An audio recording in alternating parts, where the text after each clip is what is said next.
Hi, I'm Vicki Mitchell, Director of Men's and Women's Cross Country and Track and Field.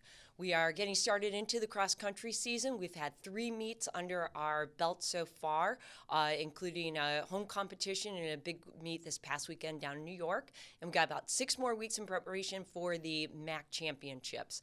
Pleased with the start of the season, lots of work to do, but excited about what is in front of us.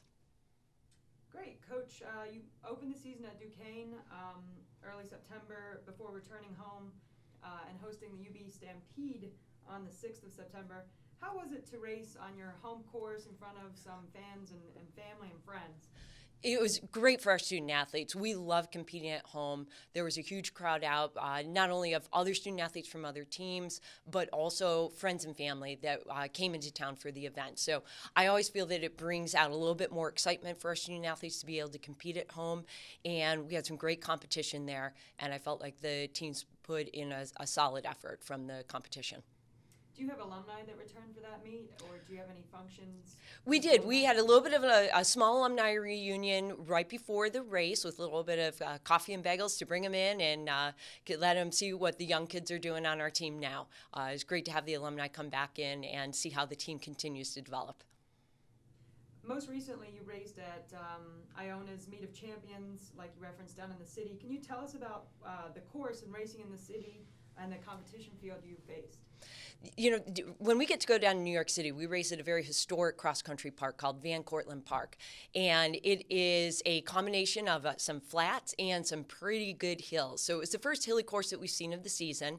And the level of competition was a big notch up from what we saw in our first 2 competitions. For the men, they were running against number 7 ranked nationally, Arkansas, big team there.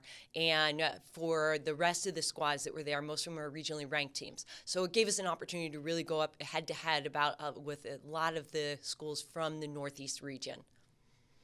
Looking ahead, the Bulls, they travel to Lehigh for the Paul Short Invitational. You talked about some stiff competition this past weekend. I imagine you'll have that same thing in a couple weeks.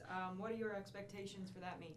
When we head down to the Paul Short Invitational, which is one of the largest and oldest competitions in the country, we are going to see not only regionally ranked teams, but nationally ranked teams. Typically anywhere between 5 and 10 nationally ranked teams are in both the men's and women's competition.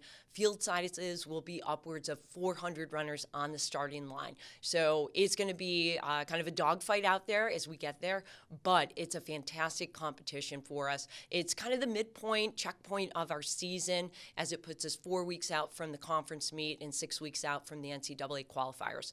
So for us, we use it as a real good evaluation of where we're at, where our training is progressing, and a great view on what the competition looks like for the future meets. We're 3 meets in.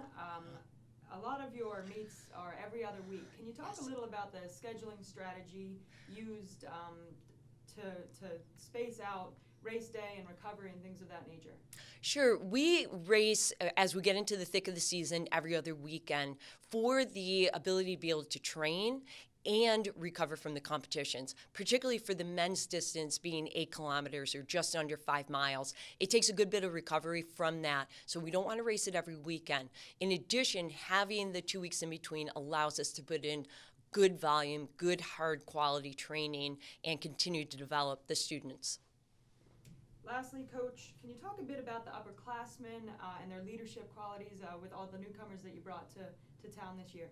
On the men's side, we graduated a MAC champion, so that was a big loss for our team. However, Cameron Bruce, Brian Crimmins are coming up strong for the team right now.